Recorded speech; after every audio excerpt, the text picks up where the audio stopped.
bienvenidos todos. Es un gusto encontrarnos nuevamente por este medio, donde cada sábado estamos tratando algún tema importante. Y bueno, en especial nos han contactado desde Argentina, Brasil, Portugal, y quizás haya algún otro por ahí que se ha registrado también ante nuestros anuncios.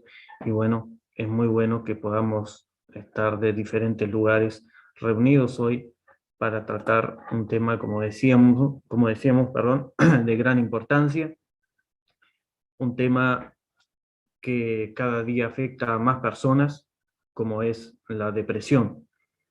Y para ello hemos invitado a quien hoy será nuestra panelista, la licenciada en Psicología Yamilet Moncada, a quien también agradecemos por haberse dispuesto a estar con nosotros y traernos una exposición sobre esta problemática que tanto afecta a nuestro país y bueno, y también al mundo. Máxime ahora en tiempos de pandemia, donde me imagino, o sea, nos imaginamos todos que esto se ha agravado aún más, las personas sufriendo, y nosotros, bueno, como cristianos, eso debe conmovernos y eso debe llamarnos a reflexión. Así que entonces permaneceremos todos con nuestros micrófonos apagados para que la panelista tenga total libertad para hacer su presentación. Y al final habilitaremos un espacio de preguntas. Unas 10 preguntas podrán ser hechas sobre el tema tratado, no sobre otros asuntos, específicamente sobre este tema, y en principio admitiríamos una pregunta por participante, así que 10 personas podrán plantear alguna pregunta a, a la licenciada, y bueno, para que todos podamos salir de esta reunión beneficiados, bendecidos, que Dios pueda ayudarnos. Esa va a ser una presentación desde el punto de vista profesional del tema, así que entonces, sin más preámbulos, esta reunión también está siendo grabada, así que sin más preámbulos, vamos a la presentación de la licenciada en Psicología, Yamilet Moncada. Ella nació en Venezuela, es venezolana, egresada de la Universidad Centro Occidental Lisandro Alvarado, con especialización en Psicología de la Salud. Ella trabajó por 3 años en Venezuela como docente universitaria y también como psicoterapeuta cognitivo-conductual en su consultorio privado. Yamilet actualmente reside en los Estados Unidos, donde trabajó como consejera de lactancia materna en el Departamento de Salud del estado de la Florida. Está culminando su formación en Duola Internacional, donde preparan a mujeres para acompañar y proporcionar apoyo físico y emocional a las mujeres durante el embarazo, el parto y el posparto. Yamilet además es madre de 2 niños, es esposa, es cristiana. Así que entonces seremos a partir de este momento todo oídos, ¿verdad?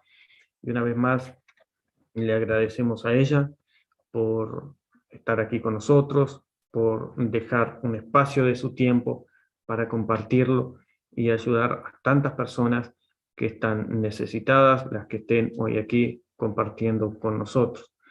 Gracias, y bueno, el micrófono se lo pasamos ahora a ella. El administrador, Paulo, allí se estará encargando de darle la participación. Bueno, ya veo que está habilitado tu micrófono, Yamilet, un gusto. Gracias, muchísimas gracias a ustedes por la invitación.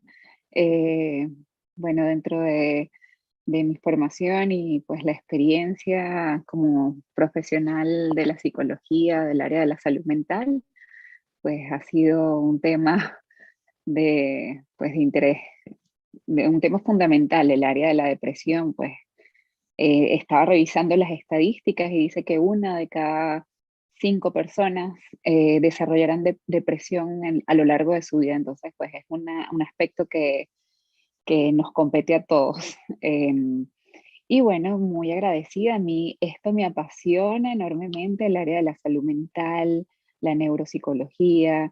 Así que es un gusto para mí y una bendición, pues esto poco que sé, compartirlo con otros y que sea de bendición para otros.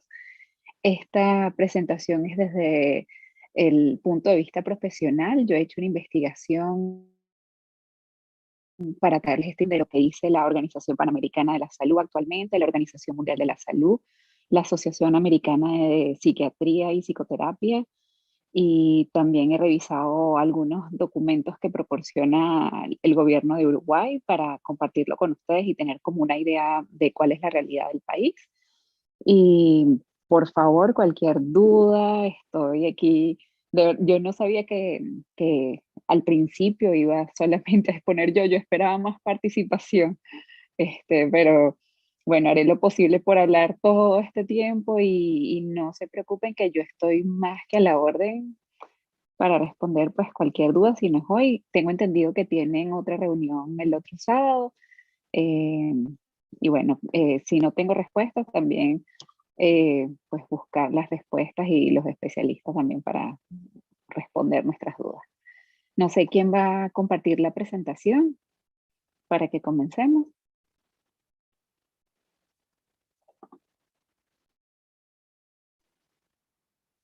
Hablaremos de depresión, entonces la siguiente presentación. ¿Qué aprenderemos? Pues yo quisiera saber a grosso modo quiénes vamos a estar hoy aquí reunidos en este espacio íntimo, porque todos estamos en nuestras casas y es casi que un momento de compartir desde nuestra intimidad de donde estamos y es bueno pues conocernos, ya ustedes me conocen un poquito a mí y luego pues quiero hablar con ustedes de lo que es el proceso de salud-enfermedad, conociendo las cifras en Uruguay, introducción a las emociones, qué es la depresión, qué lo causa, cómo identificamos si tenemos o si alguien cercano a nosotros tiene depresión, qué tratamientos existen en la actualidad, cómo ayudar a un familiar o a un amigo, algún cercano que esté pasando por depresión, cómo podemos prevenir la enfermedad, cómo puedo escoger a mi terapeuta, qué más puedo hacer yo si estoy pasando por depresión y pues el cierre. Entonces, bueno, continuemos con la siguiente diapositiva, por favor, la siguiente presentación. En el año 1948, la Organización Mundial de la Salud muestra lo que es el modelo biopsicosocial. Este modelo define la salud como un estado de completo bienestar físico, mental y social, y no solamente como la ausencia de una dolencia o enfermedad. Muchas personas criticaron este modelo diciendo que es una utopía. ¿Cuándo vamos a estar en un completo bienestar físico, mental y social? Pero lo positivo de este modelo es que nos habla de que tener salud es este aspecto subjetivo de cómo me siento. Si yo me siento bien físicamente, mentalmente, socialmente, si tengo recursos que en mi sociedad, en mi círculo cercano, tengo amigos, puedo ir a un supermercado, comprar, puedo tener acceso a recursos como transporte, salud. Entonces, esa persona tiene salud. Y hay una parte objetiva de este concepto que es lo funcional. Entonces, ok, hay personas que tienen todo esto, ellos se sienten que están bien física, mental y socialmente, pero no tienen una vida funcional porque no están trabajando o porque no, por ejemplo, en el caso de la depresión, que lo vamos a ver más adelante, ellos dicen que se sienten bien, pero no logran tener una pareja, no logran tener un amigo o una amiga cercana, tienen relaciones superficiales con las personas que tienen cerca, o no, son personas que logran, se plantean objetivos y nunca logran alcanzar esos objetivos. Entonces, no es todo totalmente subjetivo, sino que también hay una parte objetiva de este modelo. Y esto se los digo para que ustedes tengan, este es como el encuadre en el que vamos a ir desarrollando la temática. Siguiente lámina, por favor. Entonces vemos que la salud y la enfermedad en lo que es el proceso tiene dos polos. Vemos a mano derecha esta salud positiva que nos habla de ese concepto que nos da la Organización Mundial de la Salud, donde es el estado óptimo de salud, es un completo estado de bienestar físico y mental, y del otro lado opuesto está la pérdida de la salud, que ya es la enfermedad que va a llevar a la muerte. Y en la zona neutra es como en el que la mayoría de las personas se encuentran, tienen una vida funcional, se sienten bien, están cómodos y no es posible distinguir lo normal de lo patológico, es algo neutro. Eh, ¿Qué es lo ideal? Que nosotros procuremos siempre ir hacia el lado derecho de la salud positiva, porque nadie está exento de tener alguna situación difícil en la vida, una pérdida de trabajo, pérdida de un familiar, algún diagnóstico de una enfermedad crónica. Entonces, eso nos va a ir llevando al lado izquierdo del proceso de salud-enfermedad. Y lo ideal es que si estamos de este lado en salud positiva, entonces vienen estas situaciones difíciles, estas crisis naturales de la vida, entonces nos lleven a la zona neutra y no a esta pérdida de la salud y la enfermedad que nos va a llevar a la muerte. Eh, una vez leí y lo he escuchado muchísimo en mi entorno que dicen, bueno, Am, yo vivo mi vida normal, tranquilo, y si me toca una enfermedad y me voy a morir, pues me morí y ya. Pero a veces no es que te toca la muerte en ese momento, entonces estás en esa pérdida de la salud, en ese padecimiento, en ese sufrimiento que te va a llevar en consecuencia a eso. Entonces es cómo tú vas llevando tu vida. La siguiente lámina, por favor.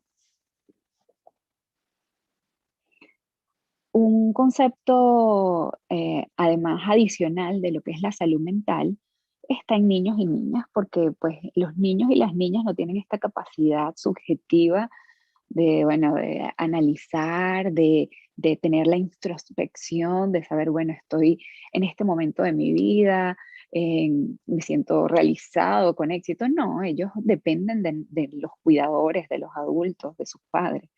¿Y cómo podemos ver si existe o si ellos y ellas tienen salud mental? Esta definición es de la CDC, que es el Centro de Enfermedades de acá de Estados Unidos, que dice que estar mentalmente sano durante la infancia significa alcanzar los indicadores del desarrollo y los indicadores emocionales, así como también aprender destrezas sociales saludables y cómo enfrentan los problemas que pueden presentarse. Yo leo esto y yo me recuerdo de mi hija que tiene 4 años y de mi niño tiene 2 años y entonces uno trata de como que siempre estar revisando para esa edad en qué proceso del desarrollo deben estar ellos. Por ejemplo, una niña de 4 años debería estar eh, manejando, por ejemplo, categorizar cosas, ya debería saber los nombres de las formas, de los colores, los números hasta el 10, ya debería tener habilidades para socializar e interactuar con otros niños, eh, ya debería tener la capacidad de aprender, de comenzar a aprender las letras. Y llamo la atención de esto porque, bueno, los padres y los que están a cargo de niños, pues siempre es importante ver en qué más o menos es lo esperado para la edad en la que se encuentra tu niño o tu niña. Y los niños que son mentalmente sanos tienen una calidad de vida positiva y pueden desempeñarse bien en el hogar, la escuela y sus comunidades. Entonces, los niños, esto no quiere decir que un niño con un diagnóstico de una enfermedad mental no va a tener salud mental, no. Recuérdense que la salud y la enfermedad no son procesos excluyentes. No quiere decir que si ahora tengo un diagnóstico, tengo una enfermedad, ya perdí mi salud, no.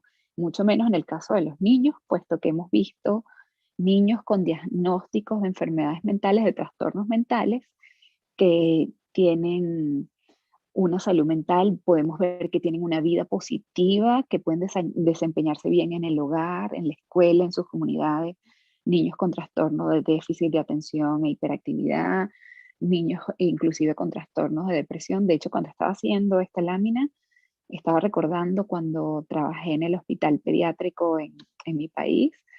Habían niños que sorprendentemente de 9 años tenían el diagnóstico de esquizofrenia, pero en este diagnóstico en particular eran niños que tenían, eh, habían pasado por muchas situaciones difíciles y su estructura cognitiva no tenía de dónde agarrarse como para tener un centro, como para tener un sentido de lo que le estaba pasando en ese momento de la realidad, y pues desarrollaban todo un cuadro psicótico y pues tenían este diagnóstico.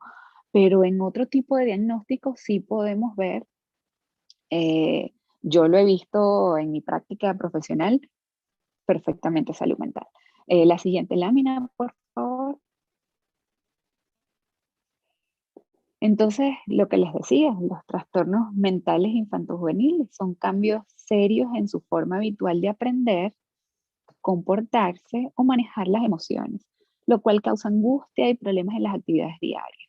Entonces, si vemos que un niño o un joven está teniendo muchas dificultades en la escuela para adquirir los conocimientos acordes a su edad, ya esas son como alarmas que nos dicen algo está pasando acá, y podemos siempre consultarlo con el pediatra de confianza o con algún profesional, psiquiatra o psicólogo del área.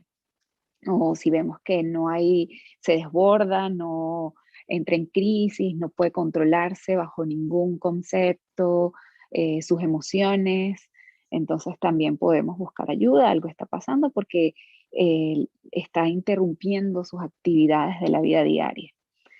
Entonces, tener salud mental no es simplemente la ausencia de un trastorno mental, lo que les decía.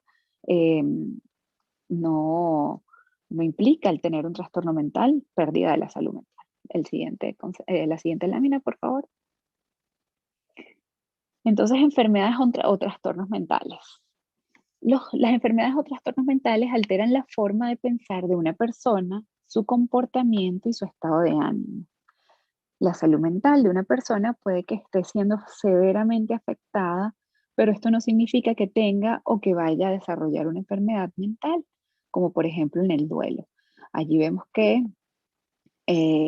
la persona quizás esté en un momento de tristeza, desbordado, pero aún puede tener salud mental porque o no está desarrollando una enfermedad como tal de depresión, porque es un momento difícil que tiene un periodo de duración. No es largo a través del tiempo, que va a durar más de 6 meses, en el caso del duelo, que luego si dura más de 6 meses o del año, ese estado depresivo, disculpen, este sentimiento de tristeza constante, este desánimo, si dura más de un año, entonces sí estamos hablando de una patología y es siempre importante pues buscar ayuda. Y una persona con enfermedad mental puede tener periodos de estabilidad emocional y bienestar social, como es el caso de la depresión. La depresión es una enfermedad crónica, el trastorno depresivo mayor. Y cuando hablamos de crónico significa que es perdurable a través del tiempo. De hecho, una persona que haya tenido un episodio depresivo mayor una vez en su vida es muy probable que lo vuelva a tener si no, si no lo atendió a tiempo, si no siguió su tratamiento como debió ser. Entonces, esta persona tuvo este momento, este brote, como en el caso también de la esquizofrenia, tuvo un brote psicótico, pero luego tiene periodos en que tiene estabilidad emocional, lleva una vida totalmente funcional y también tiene bienestar social. También recordaba en el caso del trastorno de esquizofrenia, hubo un libro de poesía que leí una vez de una paciente que tenía el diagnóstico de esquizofrenia, y ella tenía una vida totalmente funcional cuando no estaba en el medio del brote psicótico, cuando no tenía sus alucinaciones, cuando todo estaba en orden, ella tenía trabajo, era una muchacha brillante que escribió un libro, lo mismo con cualquier otro trastorno. Siguiente lámina, por favor. Y bueno, les traje esta lámina que la tomé de la OPS, la Organización Panamericana de la Salud, que es una visión de cómo están cómo es la carga de enfermedad por grupo etario para septiembre del 2020 en Uruguay. Me llamaba muchísimo la atención cómo en la edad juvenil es cuando más diagnósticos de depresión hay. Entonces, revisen en la parte derecha el color azul que dice trastorno MNSS, significa trastornos mentales, neurológicos por consumo de sustancias y el suicidio. Entonces, fíjense que la mayor carga de enfermedad está allí, en ese grupo etario, desde los 25 años hasta los 39 años. O sea, es una cifra alarmante. La siguiente lámina, por favor. Y posteriormente, cuando vamos a ver detalladamente estos trastornos mentales, el trastorno que ocupa mayor número de prevalencia en los mismos grupos etarios que dijimos anteriormente, para mí la edad juvenil y adulto joven, es el trastorno depresivo. Entonces es bastante común, bastante prevalente y estoy seguro que alguno de ustedes en algún momento habrá tenido algún episodio depresivo o ha estado cerca de una persona que ha pasado por depresión. Y pues esta información es muy importante para todos porque es algo relevante en la actualidad. Y estoy segura, bueno, esto es justo durante la pandemia. Me imagino que ahora pues las cifras estarán muchísimo más altas. La siguiente lámina, por favor. Entonces, finalmente, ¿qué es la depresión? Es una enfermedad crónica, que significa persistente, a través del tiempo, más común en mujeres, y la OMS, que es la Organización Mundial de la Salud, refiere que una de cada 5 personas desarrollarán un cuadro depresivo por lo menos una vez en sus vidas. Y en sus casos más graves puede conducir al suicidio, el cual es la mayor causa de discapacidad. Además, la depresión es la mayor causa de discapacidad a nivel mundial. Es una alteración del estado del ánimo cuyo síntoma principal es un bajo estado del ánimo o pérdida del interés. Les quería comentar además que hay muchos tipos de depresiones. Está la depresión que les estoy yo hablando ahorita, es la depresión mayor, que ya vamos a ver los síntomas, pero también está la depresión posparto, está la depresión infanto-juvenil, hay depresiones endógenas, depresiones exógenas. eh, entonces, actualmente voy a hablarles de la depresión como la enfermedad, el trastorno depresivo mayor, que es el que tiene mayor prevalencia y es el que se toma en cuenta en la mayoría de las estadísticas. Y les coloqué esta pintura de Picasso porque para mí el arte, pues además de que te habla mucho también de lo que es la realidad histórica en ese momento, cómo es una representación de la mente también. Fíjense cómo Picasso, él pinta esta serie de cuadros que le llaman la época azul, justo luego de que se le muere su mejor amigo. Entonces él refleja ese sentimiento que parece de soledad, de tristeza, muy característico de la depresión. La siguiente lámina, por favor. Un punto importante que muchas veces no sabemos, bueno, estoy deprimido o estoy triste. Entonces, ¿qué es la tristeza y qué es la depresión? Porque a veces usamos mal el término. De hecho, hasta yo que soy psicóloga, yo a veces digo, ay, no, estoy súper, hoy ando depre, no quiero nada. Y en realidad no es que tenga un trastorno depresivo mayor, sino que estoy sintiéndome triste. Entonces, ¿cómo lo diferencio? Pues la principal característica es el tiempo. Como les escribo acá, es una de las emociones básicas, la tristeza del ser humano, y desde que aparece en el cerebro, tiene una duración aproximada de 90 segundos. Entonces, imagínense solamente 1 minuto y medio. 1 minuto y medio es esa respuesta que nos envía la amígdala, que ya luego vamos a revisar más detalladamente de dónde vienen esas emociones que están en el cerebro. Esa amígdala y el hipocampo pues mandan ese impulso que nos hace sentir tristes para darnos una información. de que algo no está bien, algo está pasando. Entonces, esta imagen que les coloco es de una película que se las recomiendo, por favor, verla. Se llama Intensamente, que habla de las emociones y explica muy bien cómo se da este proceso de las emociones. Entonces, la siguiente lámina, por favor.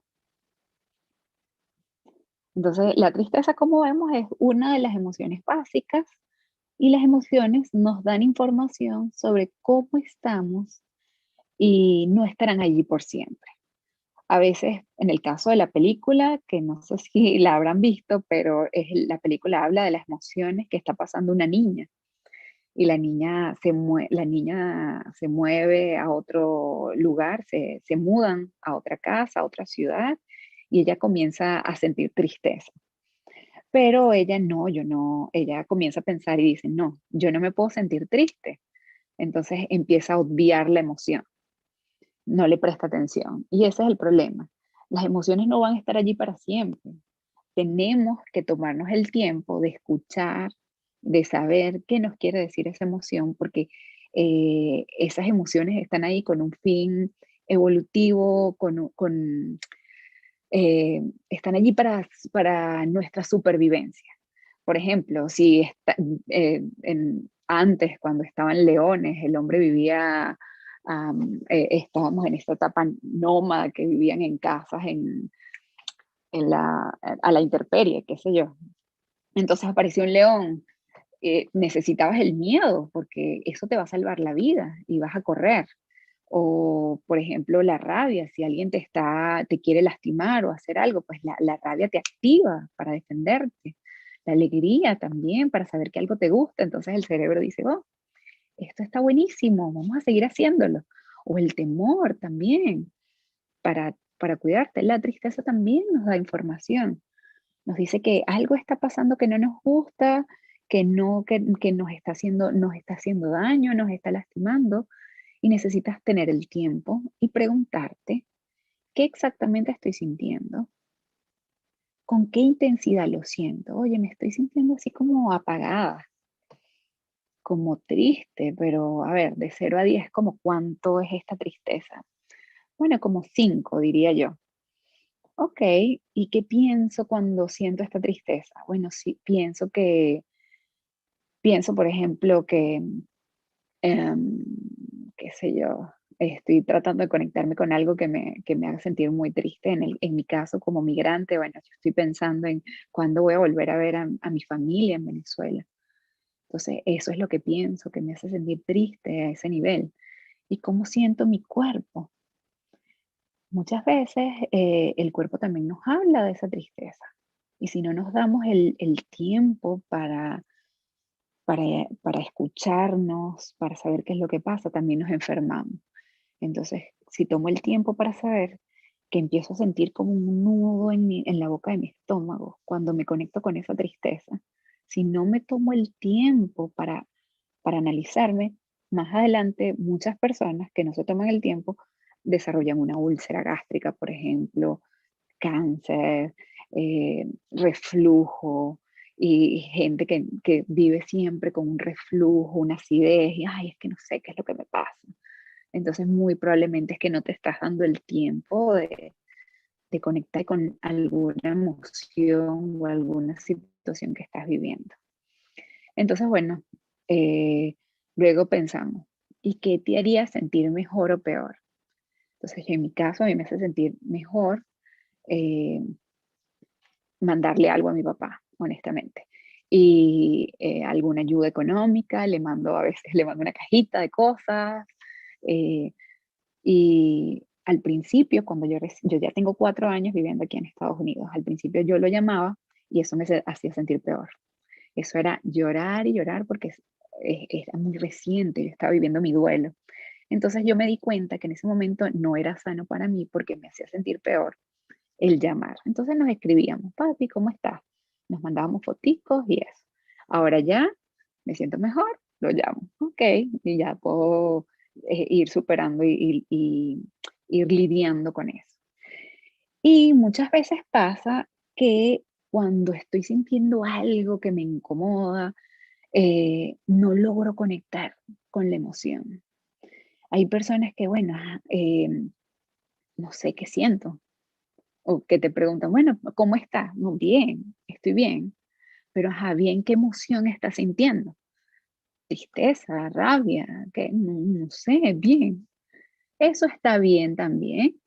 Eh, hay muchas veces en la vida estamos tan acostumbrados porque nos toca, pues la vida es viviendo, seguir, y no conectamos con la emoción que sentimos.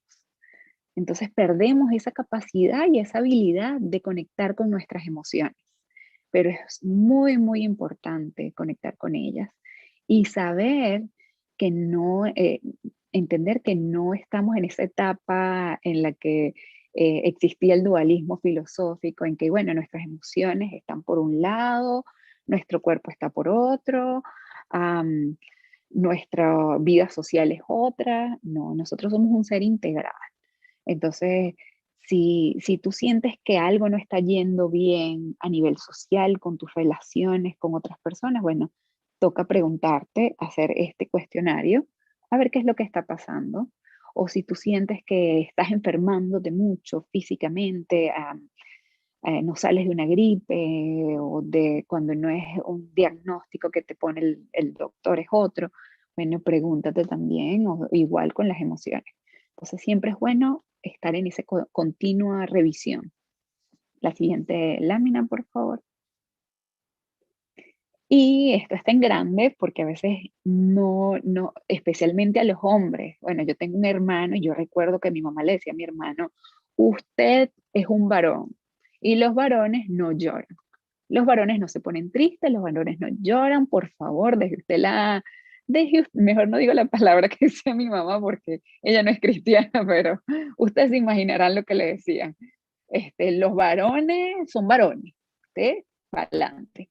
Entonces, y a mí también me decía, usted es una mujer, las mujeres son fuertes, así que siga adelante, pero no, tú tienes permiso de sentir lo que sientes.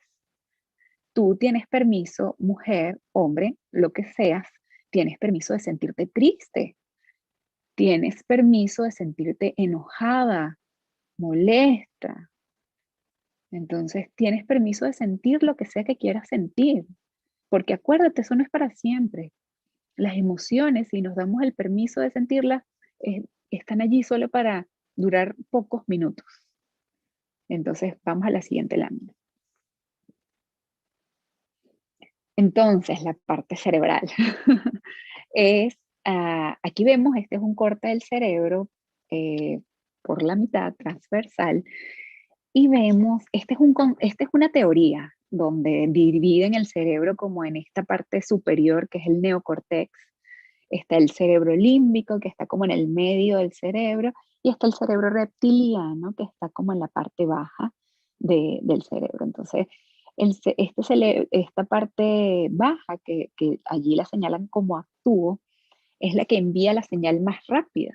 Fíjense, está más conectada disculpen, con la parte motora.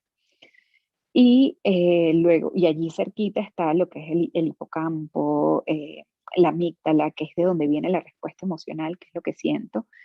Y más arriba, que es el neocortex, especialmente esta zona prefrontal, que es la parte pensativa, racional, que les informo completamente se forma hasta los 20 años de edad. Entonces, por eso muchas veces vemos, eh, lo estoy viviendo yo ahora con mi hijo de 2 años, que dicen los terribles 2 años. Ellos no tienen conectado esa parte del cerebro con su amígdala, con sus emociones. Entonces, uno le dice algo y él se desborda. No, no quiero eso. Y grita y patalea, porque tiene 2 años, no puede esperar otra cosa. Igualmente, a los 15 años vemos estos adolescentes que se desbordan. Pues es normal, pues su cerebro todavía no ha conectado, entonces hay que ayudarlos. Yo recuerdo una teoría de la neuropsicología que es una actividad que podemos hacer como para representarle a los niños y adolescentes su cerebro, que esta es la parte del neocortex, que es la corteza prefrontal, esta parte que está aquí, está desconectada de esta parte que está aquí, que es la parte límbica, que es el hipocampo, donde nosotros sentimos las emociones. Entonces, cuando alguien está desbordado, esto está así, necesitamos ayudarlo a cerrar, a conectar nuestros pensamientos con nuestros sentimientos para tener un accionar acorde que no le dé, que no nos haga daño a nosotros mismos ni a los demás. Y ahí es cuando vemos, eh, bueno, ya al nivel de la respuesta de las acciones suicidas, autolacerantes, adolescentes que se cortan ellos mismos, es ya un grado patológico bastante profundo, pero también vemos niños que dan pataletas, que se golpean ellos mismos, que buscan golpear al otro. eh, entonces es una desconexión total.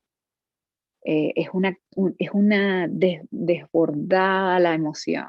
Igualmente nosotros cuando pasamos un momento duro, que estamos súper tristes, eso es llorar y llorar y llorar y parece que el mundo se está acabando ahí, es porque estamos desconectados. Entonces tenemos que hacer el ejercicio de pensar qué es lo que estoy sintiendo y empezar a conectar. ¿Qué siento? A darle nombre, qué es lo que me está molestando tanto, por qué me está molestando tanto. Y, y darle sentido a esto para poder cambiar lo que actúo en nuestras acciones. La siguiente, por favor. La siguiente lámina. Este es un video cortito, súper fácil. Estoy buscando cómo hago para explicarles de una forma fácil cómo se produce la neuroquímica en el cerebro, específicamente de la depresión. Porque todo tiene, en el caso del diagnóstico de depresión, cómo las emociones cambian tu cerebro, especialmente esa química cerebral que es la dopamina, la serotonina y otra serie de hormonas, de otros neuroquímicos. Entonces este video es bastante sencillo y corto para poder entender qué es lo que está pasando en ese cerebro deprimido. Vamos a darle play ahí rapidito para ver este video cortito.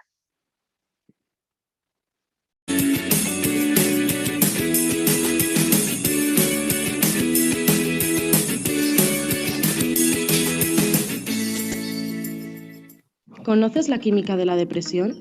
Nuestra felicidad es algo muy complejo y depende de muchos factores, pero desde el punto de vista bioquímico depende de unos neurotransmisores, que son moléculas que utilizan nuestras neuronas para comunicarse entre ellas, en concreto la serotonina y la dopamina.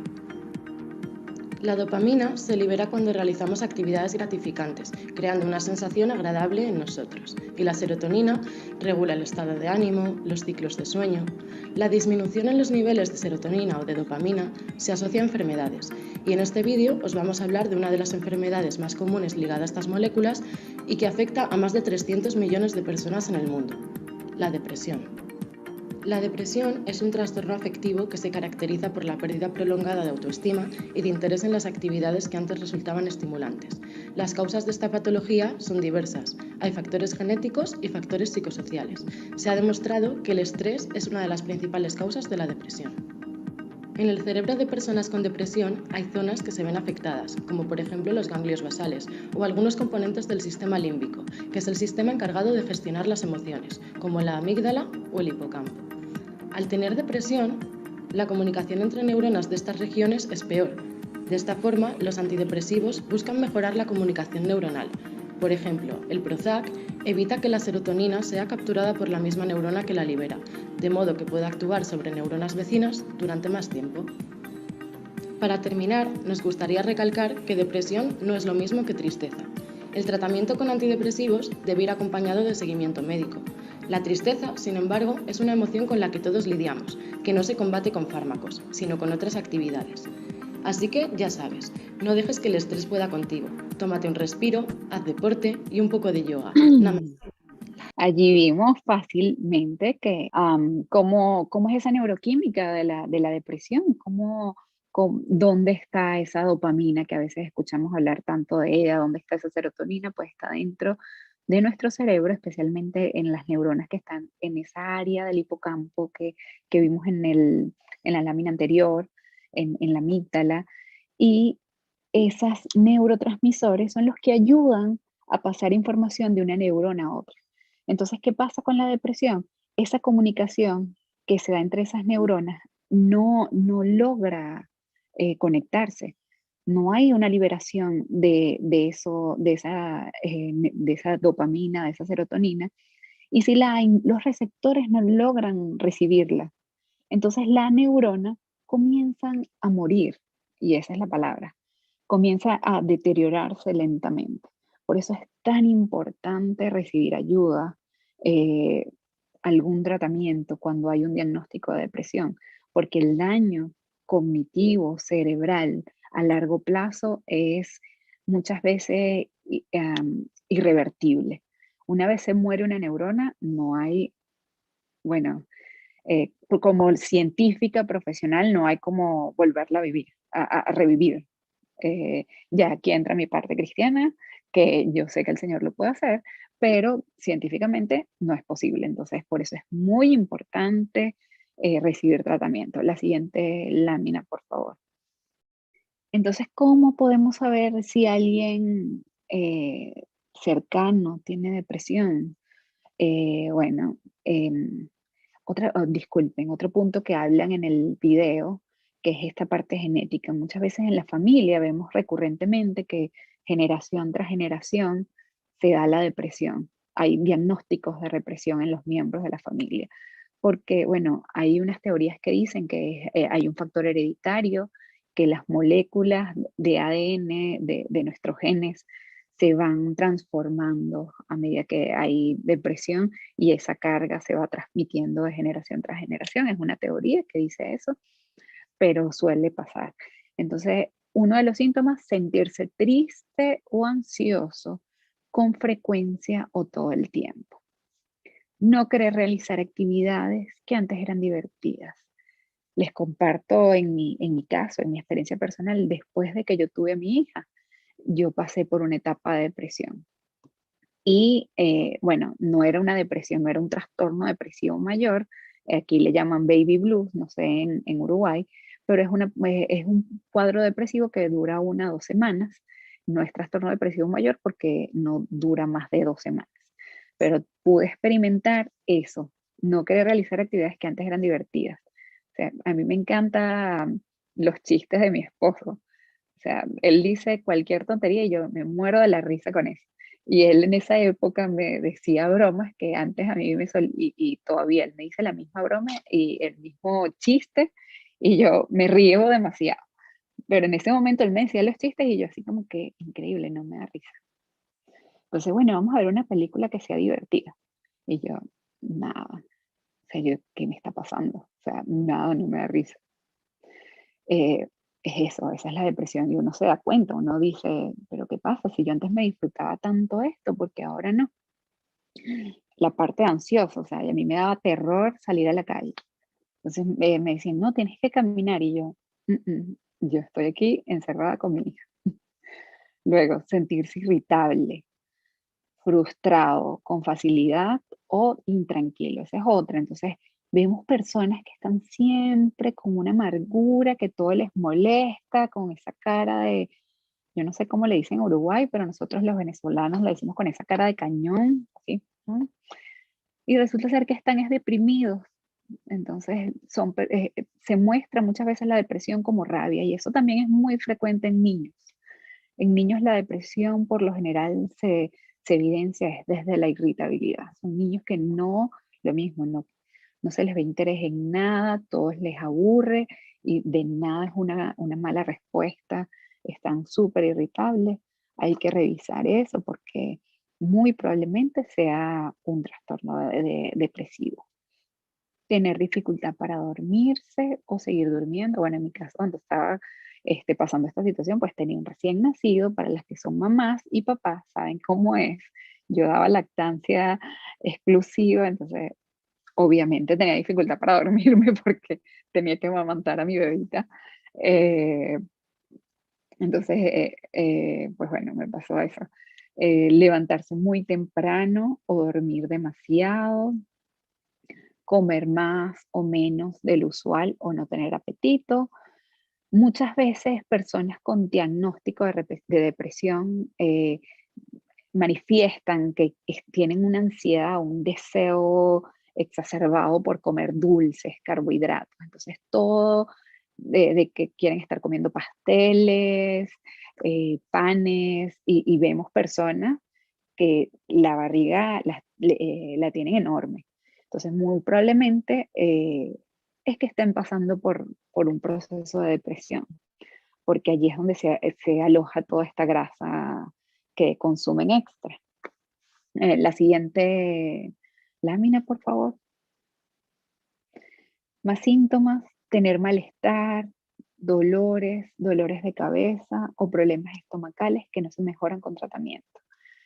Me llama la atención en las estadísticas que vi de Uruguay, que muestra la Organización Panamericana, otro de los trastornos más prevalentes es el dolor de cabeza.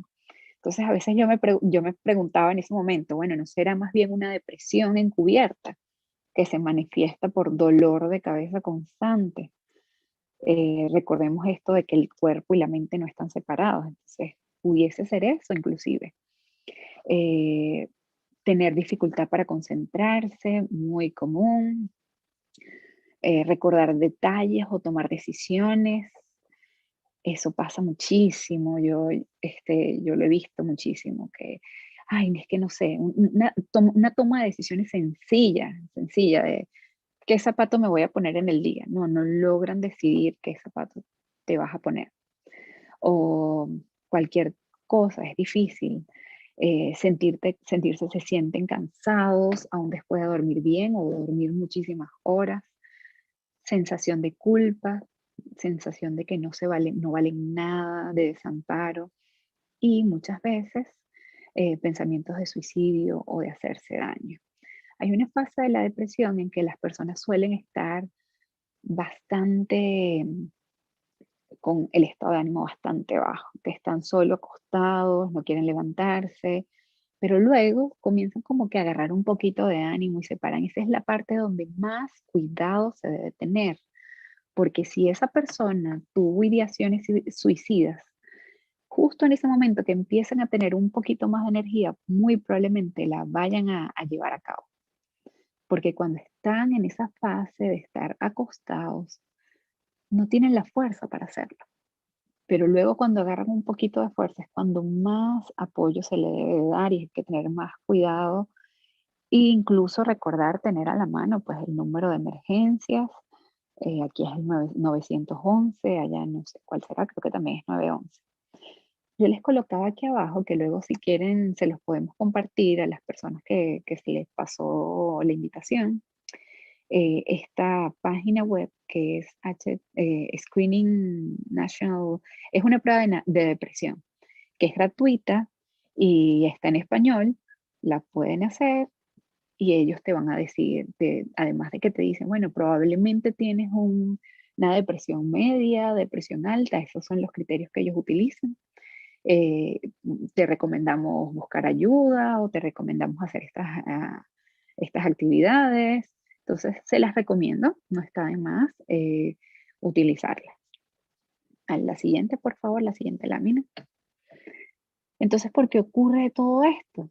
Ya aquí dice, puede ser causada por una combinación de factores genéticos, biológicos, que aún no están determinados. O sea, no hay en la ciencia hasta el día de hoy una, ¿cómo les digo? Una correlación exacta de que una persona si hace esto le va a dar depresión. No. Hay teorías que dicen que, bueno, hay este factor genético que predispone o favorece el desarrollar una depresión, factores biológicos, como por ejemplo el tener una enfermedad de base, en el caso de los ancianos, si hay una enfermedad degenerativa o diabetes, demencia senil, hay una predisposición biológica a desarrollar esta enfermedad.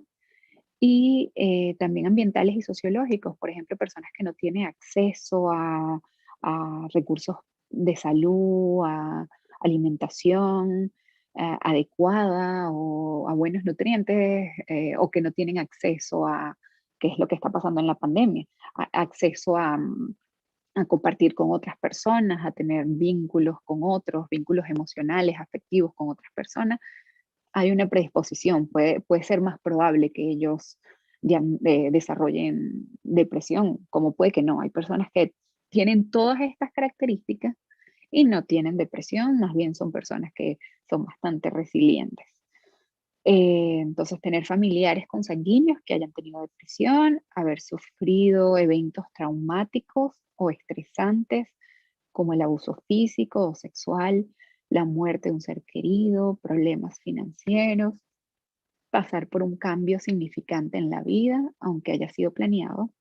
Por ejemplo, pasa mucho el matrimonio, que es una bendición, pero a veces los cambios que se producen en la vida de una persona luego de casado eh, pueden ser como, ahora tengo la mente, he hablado tanto inglés últimamente que me cuesta buscar la palabra en español, pero pueden ser como demasiado para una persona. O la llegada de un nuevo bebé, que es lo que pasa en la depresión también posparto.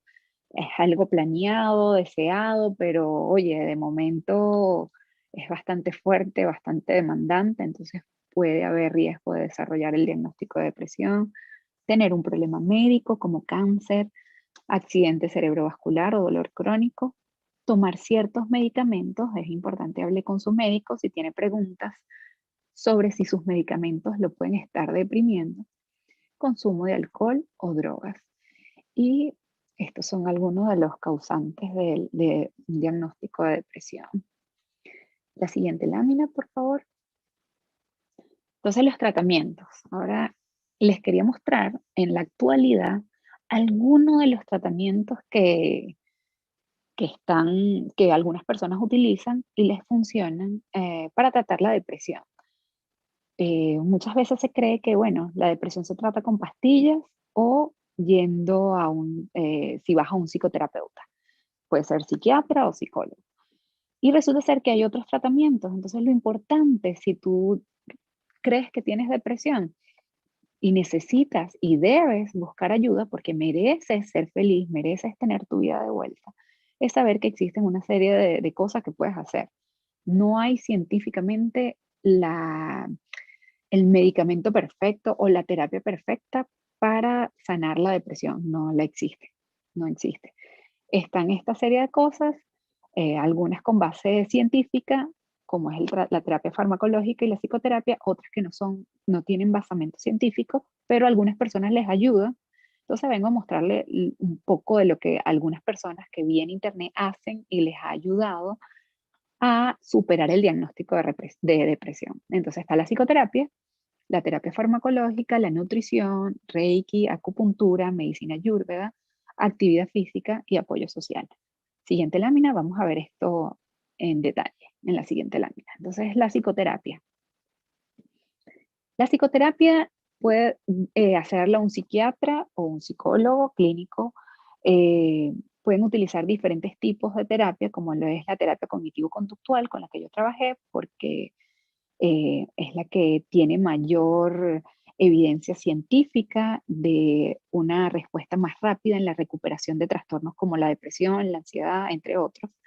Está la terapia de aceptación y de compromiso, eh, la psicoterapia interpersonal, la terapia familiar o de pareja, terapia dialéctica conductual, psicoterapia de grupo, atención plena, activación conductual, bioneurofeedback. Entonces, en la terapia cognitivo-conductual trabajamos lo que son las cogniciones, que son tus pensamientos y tu conducta.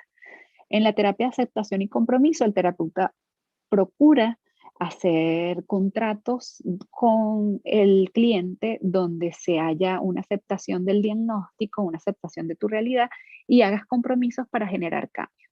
En la psicoterapia interpersonal se favorece las relaciones interpersonales del cliente con su entorno. En la terapia familiar o de pareja, pues como bien lo dice, es una terapia que involucra todo el grupo familiar en donde todos deben trabajar en función de los objetivos que quieren lograr. La terapia dialéctica conductual es como tu discurso de la narrativa con la que hablas los traumas o lo que quieres trabajar en la terapia cambia tus conductas. La psicoterapia de grupo, especialmente he visto que en artículos científicos que da resultado también en la depresión, porque son personas con el mismo diagnóstico que trabajan los mismos objetivos terapéuticos. Entonces, al ver que hay otras personas que están pasando por la misma situación que tú estás pasando, resulta favorecedor, además de compartir con otros los eventos traumáticos, también es como muy sanador. La atención plena lleva al paciente a identificar y a poner tu atención en ciertos aspectos de tu vida. La activación conductual es una terapia que procura que el cliente haga acción en su vida, haga conductas en su vida. Por ejemplo, vamos a activarnos a hacer 2 días a la semana de ejercicio, entonces en función de los objetivos que quiera la persona. Y el bio o neurofeedback es una terapia que requiere de instrumentos específicos, una máquina de neurofeedback, en donde manda señales específicas al cerebro para producir ciertas respuestas de placer o de mejoría en las personas. Entonces, también ha resultado beneficiosa. La psicoterapia tiene sus pros y sus contras. Es muy positiva para lograr cambios a largo plazo, pero requiere una inversión de tiempo, de energía, de compromiso de parte de la persona que lo quiera hacer, porque si no, no se logran cambios. La siguiente lámina, por favor. La farmacoterapia. Los medicamentos antidepresivos ayudan a mejorar la forma en que en el cerebro utiliza ciertas sustancias químicas que controlan el estado de ánimo o el estrés. Entonces, los fármacos, yo coloqué en Google, les soy honesta, cuáles son los fármacos que utilizan más en Uruguay. Sale esta respuesta de la página, una página del gobierno de Uruguay, y dice que la más común son la Cymbalta, Lexapro, Prozac, que estos son sus genéricos. Duloxetina es el genérico, escitalopram y fluoxetina. Otro medicamento que no lo vi, no lo mencionas en esa página, pero aquí sí es súper común que casi todo el mundo tome eso, que es el Zoloft, que es la cetralina. Algunos medicamentos conocidos tienen estas letritas a la derecha, que es por ejemplo está Wellbutrin SR, Paxil CR o Effexor XR. Esto le agregan estas letras para especificar el tiempo de liberación del medicamento, porque algunos medicamentos son de liberación sostenida, es decir, que se toman 2 veces al día porque tienen una liberación corta y rápida en el cuerpo de la persona. Los otros medicamentos, por ejemplo, este Paxil CR es un medicamento de liberación controlada que se toma 1 vez al día. Y estos últimos grupos de medicamentos son medicamentos de liberación prolongada que, por ejemplo, pueden durar 1 semana, sí, 1 vez a la semana. Son medicamentos que se toman 1 vez a la semana y duran eso en el cuerpo. Hay un montón de antidepresivos que actualmente que están a la venta, pero estos son como los más comunes que podemos ver. Todos los antidepresivos tienen efectos secundarios. Algunos aumentan producen como efecto secundario aumento de peso, otros tienen como efecto secundario náuseas, dolores de cabeza, vómitos. Todos tienen efectos secundarios. Es muy recomendable hablar con tu psiquiatra cuáles son los efectos secundarios del medicamento que vas a tomar y que tú puedas tener tomar la decisión, casi que cuál efecto secundario prefieres. O sea, es un sopesar de las ganancias y el coste para ti como persona del fármaco que estás tomando. Ojo, estos efectos secundarios no es que tomaste esta pastilla y vas a aumentar de peso. Puede ser que no pase, pero es un riesgo de la psicoterapia que hay que saberlo. Algunos también tienen efecto en la libido, entonces muchas personas están tomando el fármaco y pueden tener problemas con su pareja por eso. Es importantísimo hablarlo con el psiquiatra. El siguiente lámina, por favor. Entonces, ¿cuál es la duración del tratamiento de la depresión? El tratamiento de la depresión se divide en dos fases, que es este tratamiento agudo y de prevención. El agudo es para atacarlo de inmediato, ver la mejoría en el paciente. Algunos medicamentos o algunos tratamientos tienen un efecto rápido, como otros tratamientos debes esperar 2 o 3 semanas hasta poder verle el efecto a la medicación. Entonces, dependiendo de la magnitud o de la gravedad de los síntomas, pues el psiquiatra mandará, en el caso de los fármacos, recomendará cuál medicamento tomar. Pero en líneas generales, si es una persona que está presentando el primer episodio de depresión, el tratamiento farmacológico dura de 6 a 12 meses, porque no solamente trata de mejorar los síntomas, sino también de prevenirlos. Entonces muchas personas ven mejoría al mes y dejan de tomarlo. Y es muy contraproducente porque si no cumples todo el tratamiento por el tiempo recomendado que lo manda en el caso de la terapia farmacológica, el psiquiatra, es muy probable que tengas otra recaída, porque lo que favorece como lo vimos en el video, favorece el medicamento, el psicofármaco, es que haya esa conexión, establecer una buena línea de comunicación de esos neurotransmisores en las neuronas. O si se trata de un tercer o cuarto, quinto, sexto episodio, pues mandan el fármaco por 5 años o de forma indefinida. Tengo una amiga que, bueno, ella ya ha tenido varios episodios depresivos y está tomando ya de forma indefinida el tratamiento farmacológico porque no ha querido hacer psicoterapia. Yo, como soy psicólogo, yo altamente recomiendo la psicoterapia porque es una forma que es un tratamiento no invasivo, no vas a tener efectos secundarios, pero requiere de mucho trabajo y compromiso, pero vas a poder tener mejorías y no vas las tasas de recaída son menores que si te tomaras un fármaco por un tiempo indefinido. La siguiente lámina. La nutrición. Este no es un tratamiento, pero la nutrición nos va a ayudar mucho a favorecer esos procesos bioquímicos de nuestro cerebro. Por ejemplo, los cereales integrales que favorecen la producción y absorción de serotonina. La serotonina no solamente se produce en el cerebro, también la producimos en nuestros intestinos. Por eso es que la depresión tiene también muchos síntomas como gastrointestinales. Pues hay personas que tienen un diagnóstico de depresión y pues tienen problemas para ir al baño, tienen problemas de estreñimiento o sufren del colon irritable, o por los que les digo, el cuerpo les pide como más carbohidratos, más azúcares. Entonces hay una relación de tus intestinos con tus emociones. Y los cereales integrales te van a favorecer a que haya una buena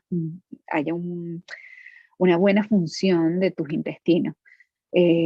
Recomiendan también vegetales de hoja verde porque reducen el estrés y la ansiedad por todas las vitaminas y nutrientes y la respuesta bioquímica que da en el cuerpo. El pescado tiene beneficios neuroprotectores por el omega 3 que tiene. El pollo y el pavo, disminuyendo el consumo de carnes. Yo cuando leí esto dije, ellos me van, no me, y ahora sí, definitivo, me van a odiar porque en Uruguay tengo entendido, pues me han dicho mis amigas que comen carne bastante y que es riquísima la carne uruguaya. Yo me muero de ganas por probarla, pero fíjense, no es muy recomendable comer muchas carnes rojas, sino más bien comer pavo, pollo, porque favorece la producción de dopamina. Están las hortalizas de color rojo o naranja tiene altos niveles de betacarotenos y optimiza la circulación y reduce los radicales libres. Entonces, entre mejor circulación tenemos en nuestro cerebro, pues mejor producción de neurotransmisores. Las nueces, que son neuroprotectoras, en mi caso, yo me desayuno fijo casi que todos los días almendras o nueces, porque te da energía y a mí me da energía, me hace sentir súper bien. Y número 7, los probióticos, que luego que leí esto me dije, no, voy a ir al supermercado y me voy a comprar estas tacitas de probióticos que se ven también bien sabrosas porque, como les dije, mejora la actividad intestinal y además mejora la actividad cognitiva. La siguiente lámina, por favor. Y bueno, estas otras terapias que se las muestro porque a algunas personas pues les ha funcionado, como lo es el Reiki, que dicen que es un tipo de medicina alternativa japonesa, considerada como una pseudoterapia, no tiene un basamento científico, y la engloban dentro de las terapias de energía, la acupuntura, que a algunas personas les funciona. O sea, yo solamente la idea de saber que me van a poner unas pullas en la cabeza me da, ya me deprimí con la idea, ya me puse triste, no, no puedo. Pero a algunas personas sí les funciona y les va buenísimo con eso. Ustedes pueden tomar la decisión. Como les digo, no hay algo que se haya dicho que es efectivo para tratar la depresión. La depresión es un diagnóstico que le puede dar a cualquier persona, de cualquier raza, de cualquier clase social, de cualquier religión, de cualquier cultura, porque es parte de la condición humana el ponernos tristes. Y como vimos toda esta historia que venimos arrastrando, a veces hay mucha culpa, a veces no nos queremos sentir tristes, entonces la gente empieza a pensar que, bueno, debe ser que estoy haciendo algo mal, soy una persona débil porque me estoy sintiendo triste, entonces, bueno, se desarrolla estas enfermedades. Eh, Está también la medicina ayurveda, que es una variedad de métodos de tratamiento que incluyen dietas, hierbas, mantras, pranayamas, terapias panchankarma.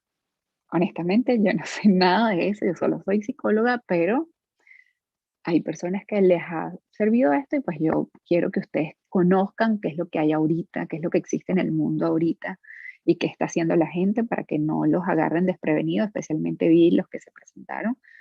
Eh, que trabajan con personas como nuestro hermano abogado, una hermana enfermera, ustedes están en una universidad, entonces, bueno, sepan lo que hay y lo que sí les digo es que todos tenemos la responsabilidad con nosotros mismos de buscar ayuda porque merecemos estar felices, porque merecemos estar bien, sin importar más nada. Entonces, por eso le digo, yo no juzgo a nadie que esté buscando ayuda, por ejemplo, con la acupuntura, que yo no me atrevo a hacerlo, pero oye, si esa persona es feliz y le funciona, excelente, de verdad. La siguiente lámina. La actividad física, muy importante. De hecho, se segrega endorfina luego de la actividad física y hay personas que incluso se hacen adictas a esa endorfina luego de la actividad física. Que yo digo, yo quisiera hacerme adicta a esa endorfina, a ver si así me animo y hago ejercicio todos los días. Pero bueno, todavía no he llegado a ese punto.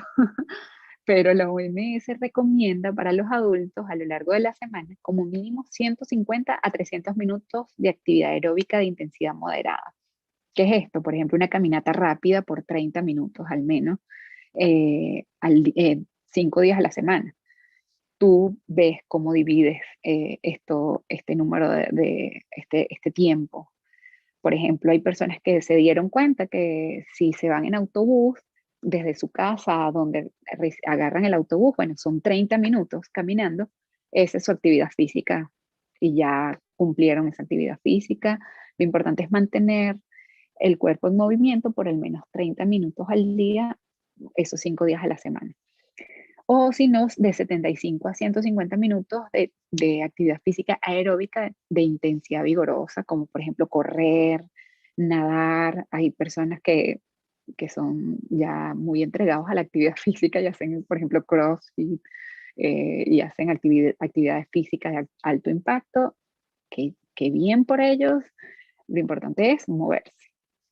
La siguiente, por cierto, para los niños y adolescentes es recomendable al mínimo 60 minutos al día de actividad física. Por eso el tema que por cierto no coloqué una presentación allí de eso.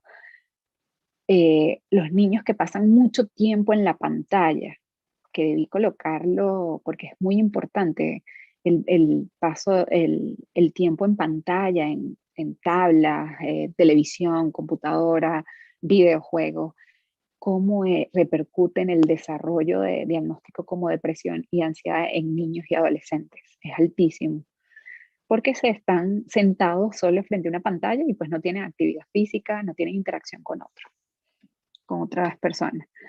El apoyo social no es un tratamiento, pero ayuda muchísimo a salir de un estado depresivo. La principal barrera que hay para el apoyo social es la vergüenza. Muchas veces nos sentimos muy avergonzados por tener depresión.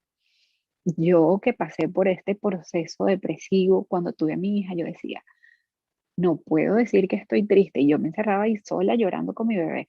Yo no puedo decir que estoy triste porque, o sea, yo lloré muchísimo por mi bebé, me planifiqué, la deseé con todo mi corazón. ¿Cómo es posible que voy a estar triste?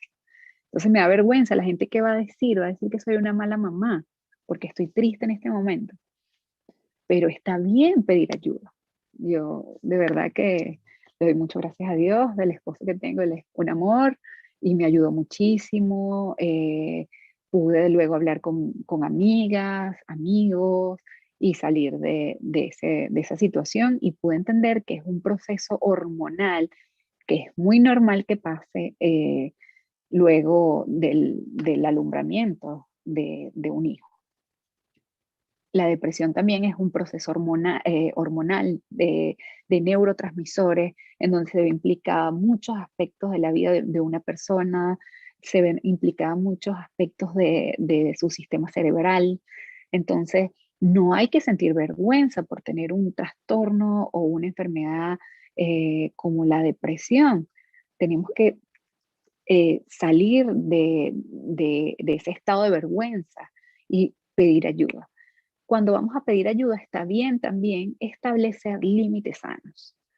Ok, yo quiero pedir ayuda, pero yo no quiero que mi ayuda esté todos los días en mi casa, desde las 8 de la mañana hasta las 6 de la tarde. Entonces ya no es una ayuda, porque entonces tengo que hacerle desayuno, almuerzo, cena, atender otras cosas. Entonces hay que saber establecer límites.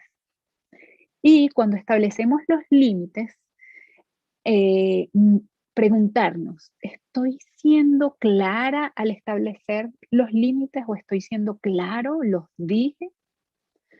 ¿O simplemente estoy esperando que la otra persona los interprete? A esto me refiero mucho porque uno como mujer, no sé si les pasa, pero uno como mujer a veces como que no quiere decir las cosas. Tenemos mucha facilidad para hablar, pero no para manifestar nuestras emociones. Entonces, esa parte de establecer límites es muy importante. De hablar, mira, yo quiero que me ayudes, pero yo espero que tú me ayudes solamente con una llamada breve al día, breve de unos 20 minutos, 10 minutos. Esa es la ayuda que yo quiero. No quiero ahorita que vengas a la casa, por ejemplo. O puede ser que sí, lo dije, no, sí quiero que me visites hoy, por ejemplo, a una amiga, pero entonces ya nos estamos sintiendo incómodos, miramos raro, hacemos acciones que para demostrarle a la otra persona a ver si entiende y interpreta que ya no quiero que esté más en la casa, por ejemplo. No es efectivo eso. Tenemos que hablar y comunicar exactamente cuáles son nuestros límites. Estar solo luego no es lo mismo que sentirse solitario o desolado.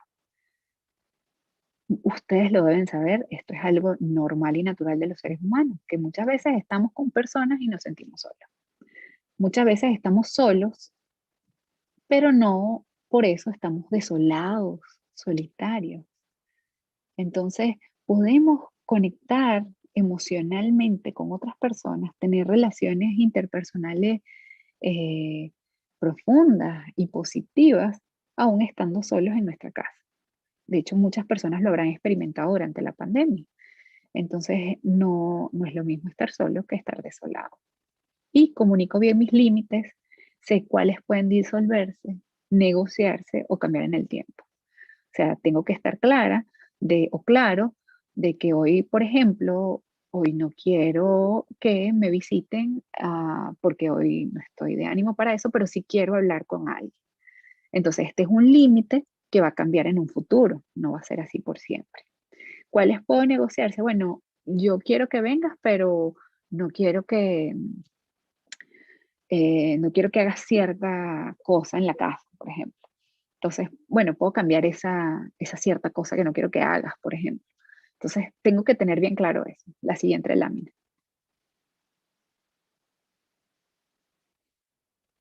cómo podemos ayudar como amigos, como familiar de una persona que está pasando por depresión.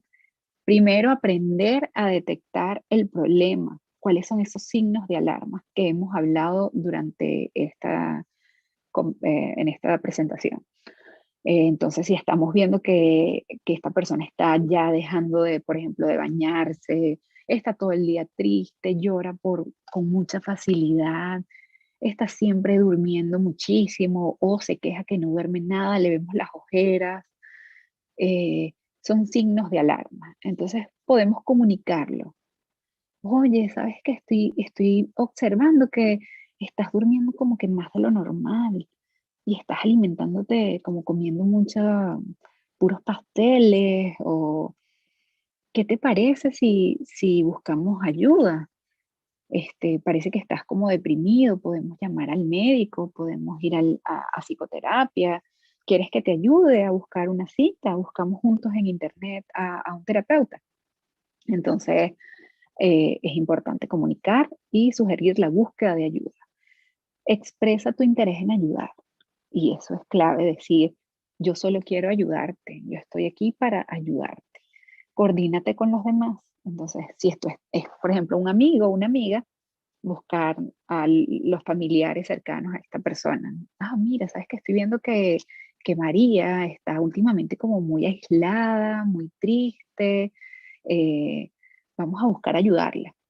Proponle planes realmente saludables. Entonces, bueno, vamos a salir hoy a caminar en el parque. O hoy vamos a hacer una videollamada para hablar sobre cualquier cosa. Anímale a cultivar su espiritualidad. Entonces, podemos reunirnos para hablar de la Biblia, para orar, animarlos a ir a la iglesia, o bueno, ahorita en pandemia, pues a ver el servicio online. Tener paciencia, es muy importante, saber que la persona está pasando por un diagnóstico, por un estado depresivo, que no va a ser muy probablemente lo que nosotros queremos que haga o esperamos que esa persona haga, y no te quemes. Esto quiere decir que cuando estamos con personas con depresión, me pasa, tengo el caso ahorita con mi mamá que está pasando por una depresión que a veces es agotador. Entonces también tú como familiar y amigo necesitas tener conductas de autocuidado, tomarte tu tiempo, comer saludable, hacer ejercicio, hacer actividades que te generen placer. Siguiente lámina. Entonces, hay una inquietud muy grande en cuanto a cómo escojo entonces a mi terapeuta. Ok, primero, saber, bueno, quiero trabajar con un psiquiatra o con un psicólogo. Bueno, me genera confianza la parte de los psicólogos o los psiquiatras. Bueno, saber que de verdad sea psicoterapeuta. No todos los psiquiatras son psicoterapeutas y no todos los psicólogos son psicoterapeutas. Esto es una formación aparte. El género, que es el primer punto que coloco. Entonces, por ejemplo, en mi caso, yo como mujer quizás no me sentiría cómoda hablando mis temas personales con un hombre. Entonces me gustaría que mi terapeuta fuera un hombre. O yo como hombre, ojo, no me sentiría cómodo hablando de esta situación en particular que me está afectando en mi vida con otra mujer. Entonces, bueno, voy a buscar que mi terapeuta sea hombre. O puede ser que te dé igual, yo puedo hablar esto con hombre o mujer, me da igual. Voy a buscar un terapeuta, no importa su género. Revisar las referencias. Entonces, muy importante, busquen en Google, en Facebook, en Instagram, qué dice la gente de este terapeuta, amigos, oye, si tuviste a una amiga, amigo que pasó por una fase depresiva, ¿cómo le fue? ¿Con quién trabajó? Luego preguntarle acerca de su enfoque en la práctica clínica. Como ya vimos, existen muchos enfoques en la parte psicoterapéutica. Entonces, ¿qué tipo de terapia utilizas tú? Y también otro punto son las creencias religiosas. Este punto puede que sea importante como puede que no, porque si es un psicoterapeuta profesional, no debería de importar esa parte religiosa, porque él está haciendo un trabajo basado en la ciencia. O sea, la psicoterapia tiene un basamento científico que no tiene que ver con la parte religiosa, pero Eh, si eso a ti te da una confianza, te es un plus, pues búscalo, pregúntale, ay, disculpe, yo quisiera saber cuáles son sus creencias religiosas, cuál es su fe, si tú piensas que eso te va a favorecer. Les voy a contar mi parte personal. Yo, pues como psicoterapeuta que ejercí por 3, 4 años psicoterapia en mi país, yo tenía también mi psicoterapeuta. Y él, yo creo que era ateo, honestamente, pero cuando yo estaba en psicoterapia con él, muchas veces que me sentía muy cargada, pues tenía un montón de cosas encima, veía pacientes, era profesora en la universidad, pues tenía mi familia también que atender, mi esposo. Entonces él me decía, Yamilet, ¿y cómo están tus prácticas de autocuidado? ¿Has estado orando lo suficiente? O sea, él siempre se preocupaba por eso, porque ya habíamos hablado y habíamos trabajado de que para mí lo que me mantenía equilibrada, lo que me daba como centro y me mantenía en paz era la oración. Entonces cuando yo llegaba así que no, estoy toda cargada, el estrés, el trabajo, entonces me decía, ¿y has estado orando? Y a mí eso me causaba bastante impresión, porque como una persona que no es religiosa, que ni siquiera cree en Dios, estaba siempre motivándome a buscar de Dios, a orar, a leer. Entonces, eso hace un buen psicoterapeuta. Un buen psicoterapeuta se va a ocupar de ti, de tus inquietudes, de tus problemas, te va a ayudar y te va a guiar a buscar tu paz y tu camino.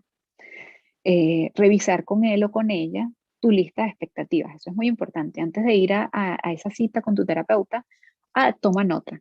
Yo espero de esta consulta que mejorar estos aspectos de mi vida, quiero trabajar esta situación de pérdida cuando murió mi familiar, cuando perdí mi trabajo, espero poder ahora tener más facilidad de hablar con desconocidos, lo que sea que te preocupe, que te angustie, llévalo anotado y háblalo con él, a ver si son expectativas reales para que tú puedas saber qué va a pasar, qué esperar, cuánto tiempo. Por ejemplo, a mí me llegaban pacientes preguntándome mucho eso.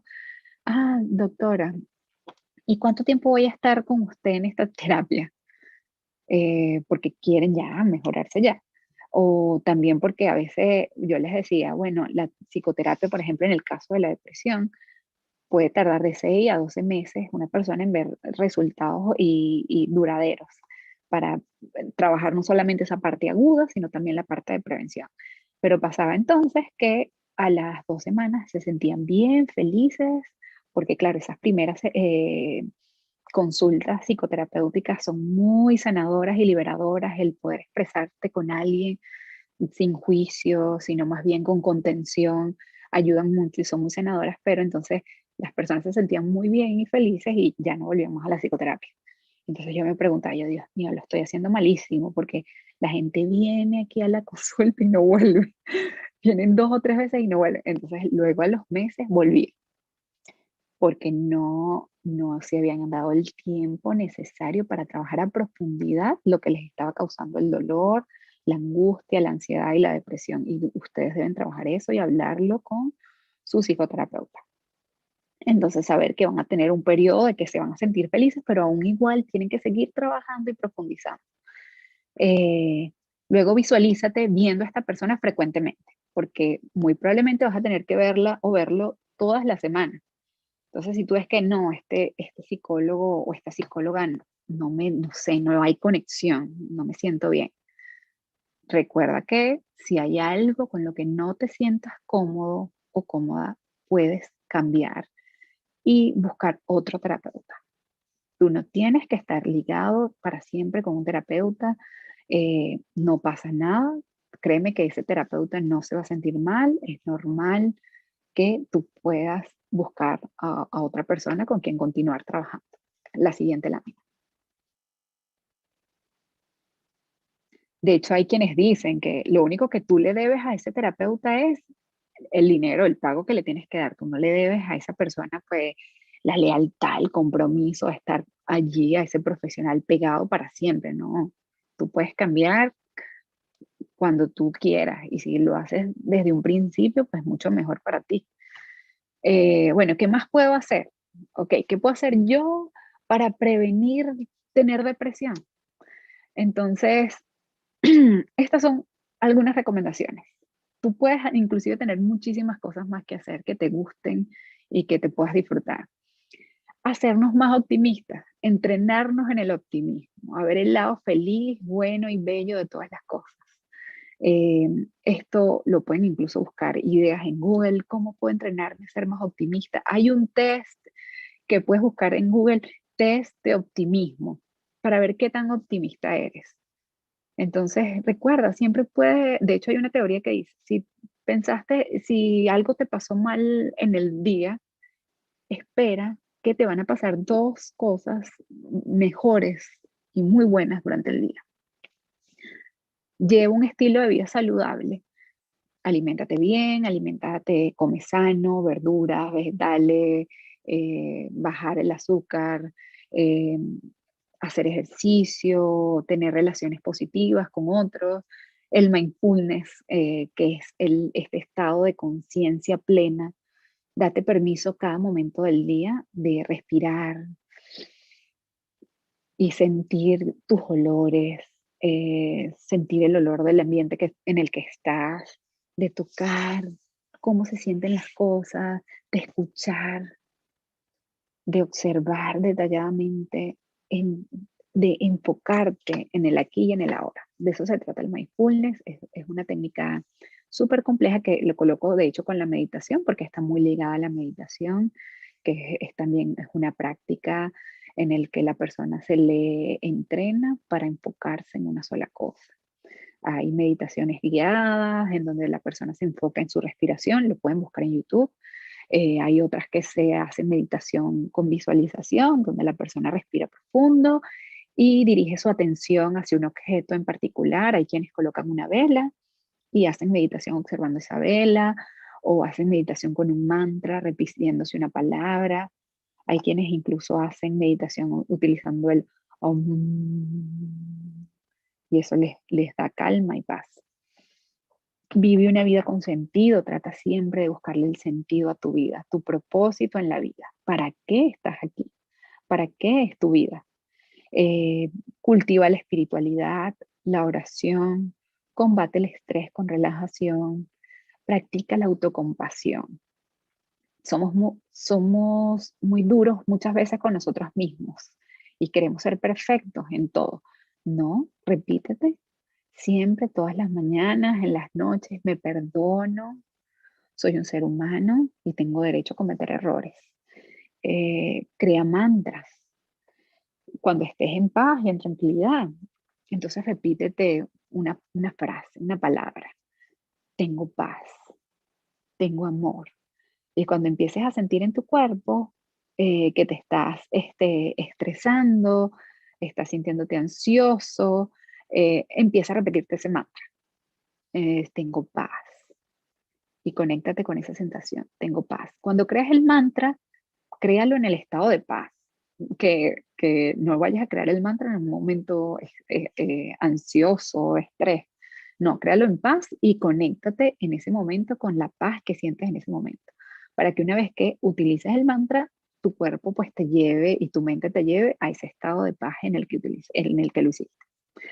Crea recordatorios de gratitud o palabras que te hagan conectar con la felicidad, imágenes. A mí, por ejemplo, me encantan las imágenes de animalitos y tengo en mi teléfono guardada un montón de animalitos, bebés espectaculares. Entonces, cuando ya estoy estresada, que ya, ok, necesito respirar, ustedes me entenderán, tengo una bebé, una niña de 4 años y otro de 2 años, así que esto pasa muy frecuentemente. Entonces, yo tengo mis imágenes que me dan paz y las busco, las reviso, respiro profundo, me conecto a mi aquí, mi ahora y continúo.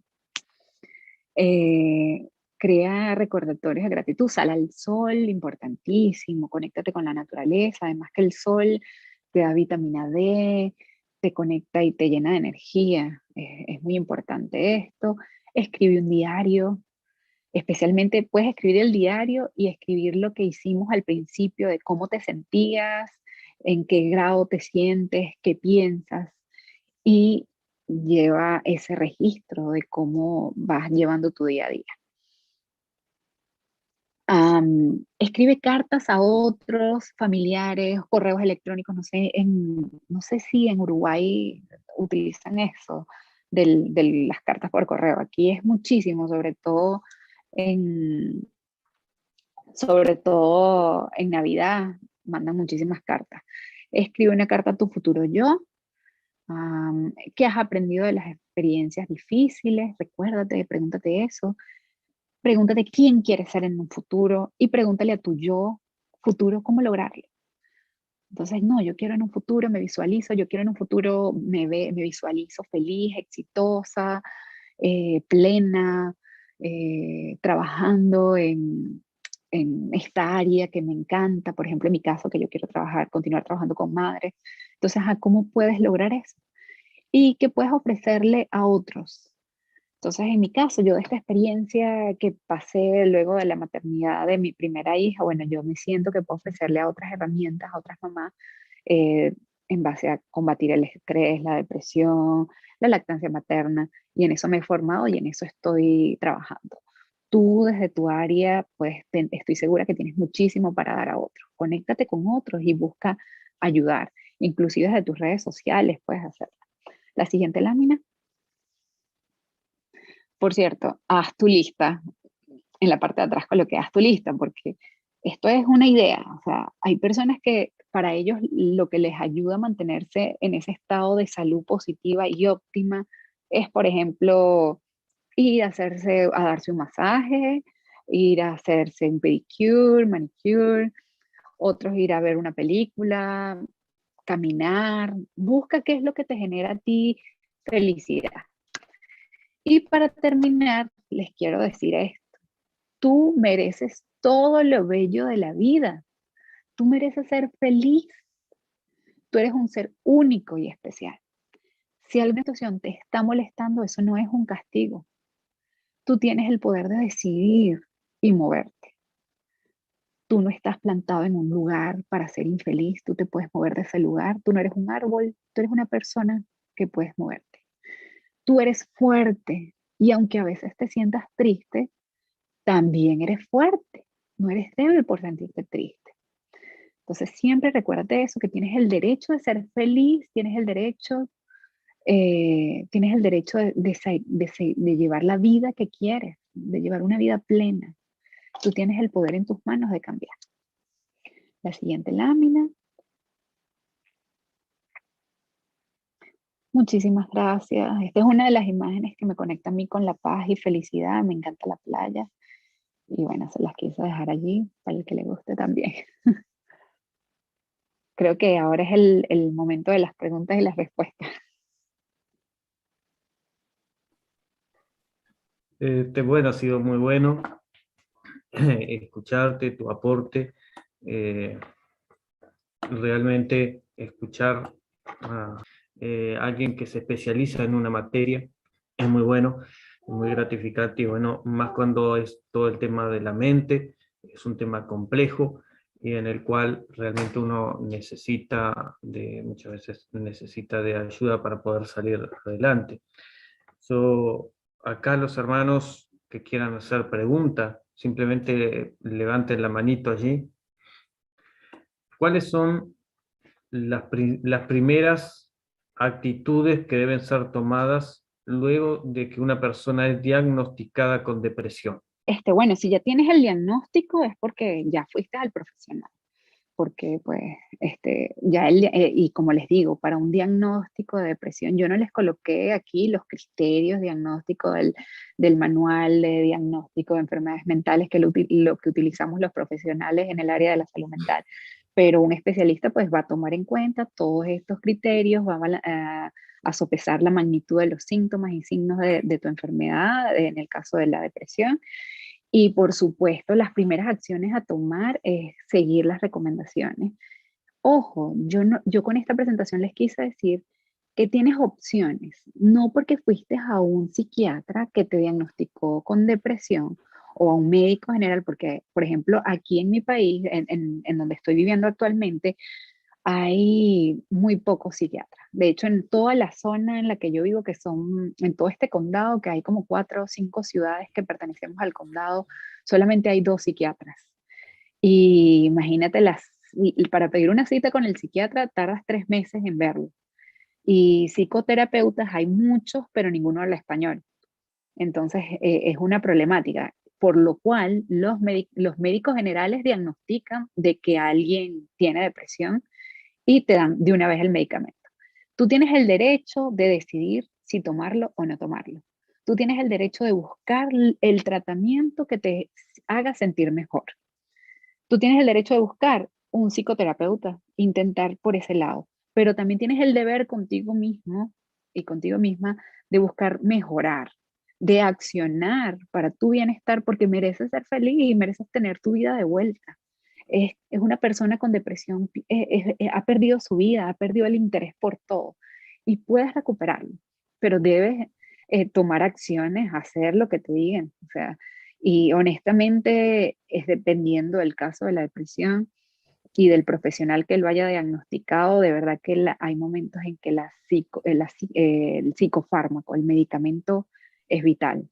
Yo recuerdo haber trabajado en el hospital con una chica y con varias chicas que estaban en ese estado depresivo, hicimos el diagnóstico de depresión, intentamos con psicoterapia porque ya no querían el medicamento y nada, o sea, no había manera, porque es una visión de túnel que se tiene, es tu cerebro, o sea, es una cuestión de que va más allá de lo que tú quieras controlar.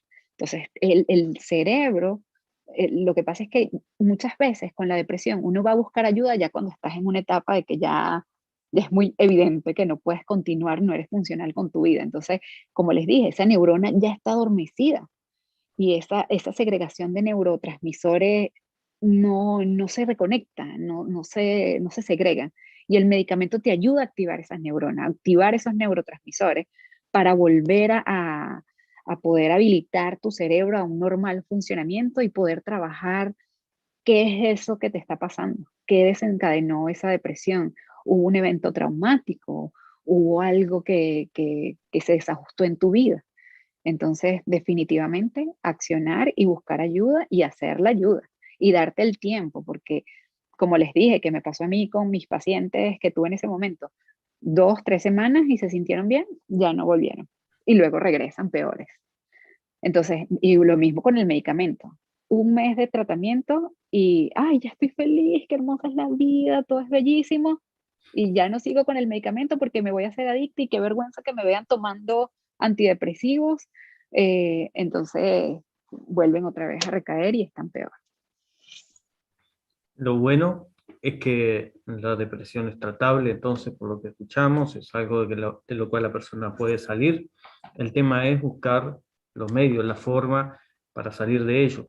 Me escribían acá por privado a Pablo, que cuando estuvo publicando respecto a la conferencia, una hermana dice que no sabe de dónde, le dijo que su cura, él me decía, voy a leer textual, me decía, mi cura solamente me la puede dar el Señor. Fue como una actitud agresiva. Y hay ese tipo de personas, ¿no? O sea, existe el fanatismo en todas las áreas, y si hay una cosa fea es el fanatismo religioso. Nosotros como creyentes de este mensaje somos centrales, somos enseñados a ser centrales. Creemos en un mensaje que nos enseñó a eso. Este, y a veces puede pasar ese tipo de respuestas, uno lo respeta, pero no la comparte. Por supuesto que siempre la cura nos da del Señor, eso es cierto, siempre es Dios que nos cura, pero ¿cuáles son los medios? El profeta mismo nos habla, ¿verdad?, de que un buen médico es un instrumento de Dios a favor de nosotros. Eh, y bueno, yo no soy muy adepto a los médicos, pero cuando he tenido que ir, he ido y realmente han sido unos cracks conmigo, así que no me puedo quejar, han sido muy buenos. De hecho, Dios también me ha ayudado. Tuve un accidente y recién me puedo decir que estoy recuperado y me llevó unos cuantos meses. ¿Algo más? ¿Alguna otra pregunta, hermanos? También es bueno, dice Emily, y valorar los recursos propios que tenemos para salir de ciertas situaciones. A veces podemos solitos y a veces no. Es verdad, a veces hay personas que tienen una fuerza de voluntad tremenda y salen adelante. solos y otros no. Eso es cierto. Ojo, yo honestamente ahora creo que no veo posible salir solo de nada en la vida, porque necesitamos tener recursos, o sea, tú no vives solo, o sea, tú vas a un supermercado y hay personas, tú vas a un trabajo y hay personas, tú vas a la iglesia y hay personas, tú perteneces a una familia donde hay otras personas, o sea, nunca estás solo. O sea, tú ¿Mm? necesitas conectar con otros Ujú. y comunicar, mira, me estoy sintiendo triste, me está pasando esto, últimamente no siento ganas de nada, y comunicar y pedir ayuda, no está mal. Una pregunta acá. Mi pregunta es la siguiente, una hermana.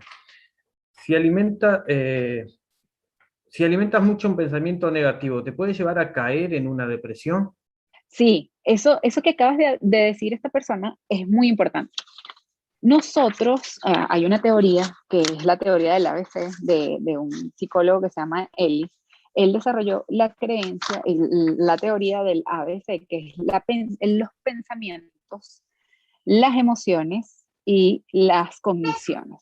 Que B es por believe, bueno, en fin, no importa. Entonces, si tú tienes, a ver si se ve aquí, que es el ABC, lo, los pensamientos activan, los sentimientos activan pensamientos y los pensamientos activan conductas. Entonces, si tú siempre estás pensando automáticamente que, por ejemplo, no, yo soy una persona mala porque me está pasando cosas malas. Entonces, no, yo estoy mal, yo estoy mal, yo estoy mal, porque te estás sintiendo mal, me estoy sintiendo triste. Entonces tú le estás diciendo a cada rato, recurriendo a ese pensamiento y te lo dices automáticamente. Te tropezaste, no, es que, ay, qué bruto o qué bruta. Y eso te va a seguir llevando a esos pensamientos y esas emociones cambian tus neuronas, cambian tu cerebro, modifican el cerebro. Y es lo que les dije de las neuronas, la dopamina y la serotonina. Entonces, ese cerebro va a dejar de producir la dopamina, la serotonina y comienza a desarrollarse la depresión. Entonces empiezas a ver afectadas otras áreas de tu vida, porque si ya no tienes serotonina en tu cuerpo o ya no tienes la suficiente cantidad de serotonina, pues eso afecta el sueño, afecta tu alimentación, afecta todo, va a afectar todo. Incluso vas a empezar a tener dolores de cabeza y por eso es tan importante cuidar de tus pensamientos. Darte el tiempo de ver tus emociones, identificar tus pensamientos y cambiarlos enseguida, enseguida. Yo a veces me atrapo a mí misma pensando, ah, qué bruta. Y yo, hey, un momento, yo no soy bruta, o sea, ¿qué es esto? Entonces, atrápate en ese instante. Solo tuve un error, me caí. Y que hayas tenido un error en tu vida no significa nada, eso no te define. ¿El estrés y la depresión se relacionan? Sí. Pregunta Eliezer. Sí, el estrés es uno de los factores desencadenantes de la depresión. Yo lo veo desde el aspecto también neuroquímico que vimos. El estrés segrega una hormona que se llama cortisol, que hace que se inhiban la segregación de otras hormonas del placer, como es la dopamina y la serotonina, que es la que hemos hablado hoy. Y, por supuesto, al haber mayor cortisol y menor segregación de hormonas del placer, pues se está favoreciendo el desarrollo de una enfermedad depresiva. Por eso es muy importante mantener el estrés bajo control, porque, ojo, esto no solamente causa depresión, causa muertes, porque el cortisol hace un daño en las paredes también de las venas y arterias y produce daños en el corazón, hipertensión, desarrollo de otras enfermedades. Acá, aquí hay una pregunta bien importante, me la mandaron por privado, y por eso quizás no sale ahí en el chat. ¿Cómo ayudar a una persona? Yo sé que esto puede ser muy vasto, pero sí, si podemos tener una dirección, algo resumido. ¿Cómo ayudar a una persona con un nivel de depresión muy alto cuando está fuera ya de nuestras manos? Un familiar o un amigo que sabemos que está en un nivel de depresión altísimo, pero viste cuando ya no nos hace caso, cuando parece que no hay vuelta. Sí, bueno, cada caso es muy particular. Me pasó una vez una conocida, yo la estoy observando y veo que es una depresión, ella está pasando en ese momento, ella tiene un trastorno depresivo de librito. O sea, tiene todos los síntomas y los criterios. Yo me acerco a hablar con ella. Ay, ¿desde cuándo te sientes así? No, ya tengo 6 meses sintiéndome triste, no tengo ánimos de nada.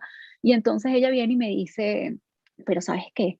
Además, todo esto ella se lo está sintiendo porque hace 6 meses se enteró que su esposo le era infiel. Entonces ella me dice, bueno, y además ya yo tengo todo pensado. Yo ya tengo un cuchillo debajo de mi almohada y ese hombre lo voy a matar esta noche. Y después, bueno, yo no sé qué va a pasar, pero ya yo me cansé y eso es lo que voy a hacer.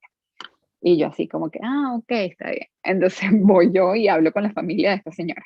Mira, esta señora tienen que llamar al 911 ya, o sea, ya tiene ya, ahí vemos cómo tiene un plan. O sea, a veces muchas personas dicen, no, yo me voy a matar uno de estos días, muchachos, qué sé yo. Hay gente que dice, sí, yo ya me voy a matar, pero ajá, ya me voy a matar. Pero si esta persona tiene ya, esta persona tenía el cuchillo, el plan, lo que iba a hacer, esta noche a tal hora el hombre va a llegar, se va a dormir, y yo el cuchillo que lo tengo ya aquí, claro, lo voy a matar. Entonces, no, y además todos los síntomas de depresión, ella no comía bien, no dormía bien, o sea, ya ella está fuera de su capacidad mental para tomar decisiones correctas. Entonces, está en riesgo la vida de ella y la vida de otros.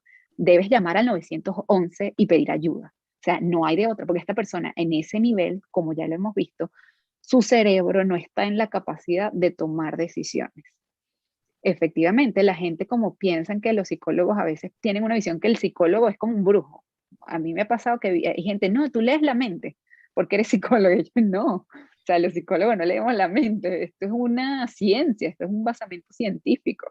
Entonces, bueno, deben llamar al 911, esta señora tiene planificado hacer esto y esto, nadie le paró a eso. Pues la señora efectivamente en la noche agarró el cuchillo, intentó clavárselo al esposo, el esposo pues reaccionó, se dio cuenta, o sea, fue todo un drama, ella después intentó clavarse el cuchillo de ella, y al fin, en ese punto, ay sí, llamemos a la ambulancia porque está desbordada, ahí sí se puso loca. Y no, ella ya tenía tiempo mostrando síntomas y mostrando señales de que ella necesitaba ayuda, pero nadie realmente tomó como que las riendas de verdad hacer algo por esa situación. Entonces, nada, en algún momento, si una persona, por ejemplo el caso de esta hermana que ya estaba en cama, tenía tiempo sintiéndose triste y ya llegó un punto en que se quedó en la cama y ella no se pudo levantar más. O sea, él le dije, pero levanta, no se puede levantar. Ahí hay que llamar, o sea, ya ellos no tienen cómo buscar ayuda y hay que llamar al 911 y buscar la ayuda. O sea, puede ser ayudable una persona en ese caso, porque viste que algunos son agresivos, como ese que tú decías, pero hay otros que son muy pasivos. Se deprimen y viven en su mundo, tienen un mundo aparte para ellos. Se meten allí y no te dejan entrar a ese mundo.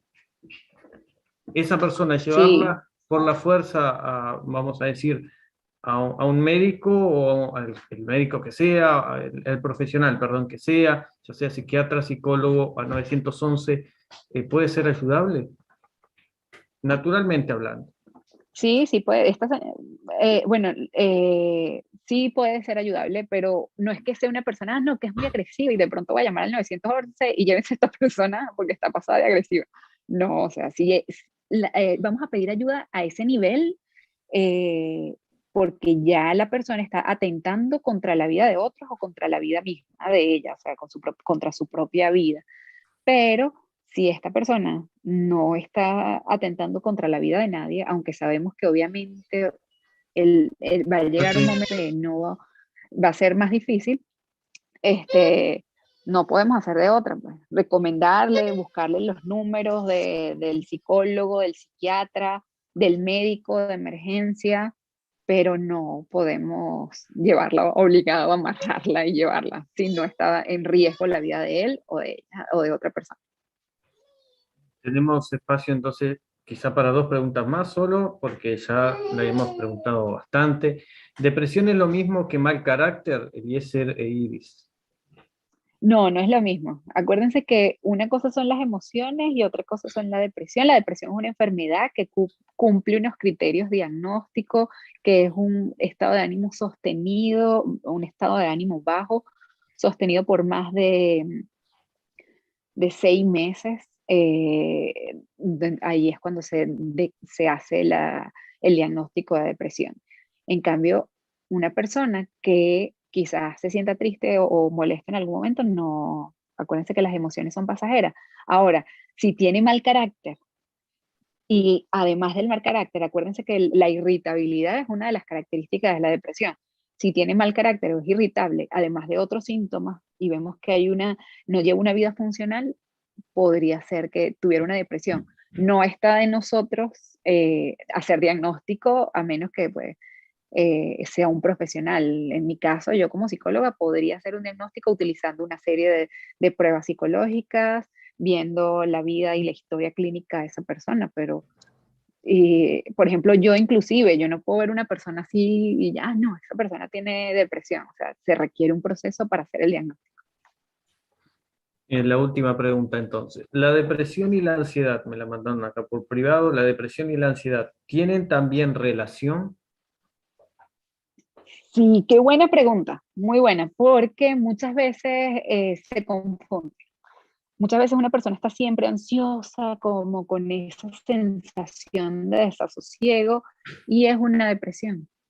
Hay que hacer el diagnóstico diferencial por un profesional porque la ansiedad puede ser parte de la depresión. A veces incluso hay personas que tienen ambas, que están ansiosos y deprimidos a la vez y pues se le hace el tratamiento para ambos diagnósticos.